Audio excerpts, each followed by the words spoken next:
Ruth Part 2, Chapter 1. In the days when the judges ruled, there was a famine in the land. So a man from Bethlehem in Judah, together with his wife and 2 sons, went to live for a while in the country of Moab. The man's name was Elimelech, his wife's name was Naomi, and the names of his 2 sons were Mahlon and Chilion. They were Ephrathites from Bethlehem, Judah, and they went to Moab and lived there. Now Elimelech, Naomi's husband, died, and she was left with her 2 sons. They married Moabite women named Orpah and the other Ruth. After they had lived there about 10 years, both Mahlon and Chilion also died, and Naomi was left without her 2 sons and her husband. When Naomi heard in Moab that the Lord had come to the aid of his people by providing food for them, she and her daughters-in-law prepared to return home from there.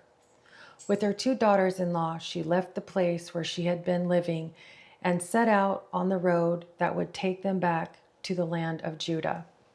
Then Naomi said to her 2 daughters-in-law, "Go back, each of you, to your mother's home.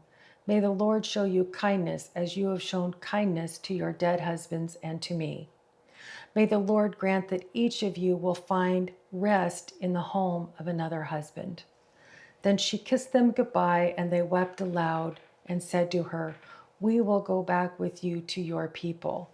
But Naomi said, "Return home, my daughters. Why would you come with me?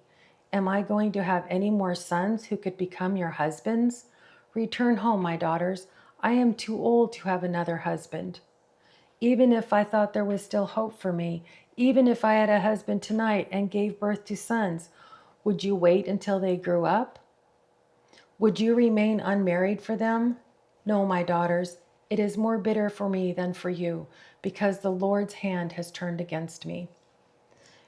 As they wept aloud again, Orpah kissed her mother-in-law goodbye, but Ruth clung to her. "Look," said Naomi, "your sister-in-law is going back to her people and her gods. Go back with her."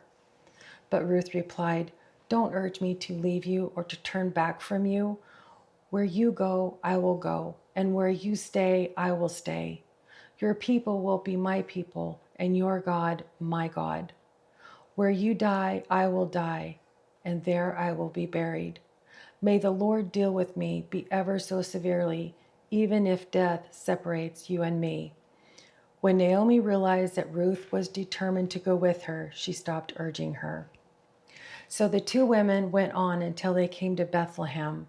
When they arrived in Bethlehem, the whole town was stirred because of them, and the women exclaimed, "Can this be Naomi?"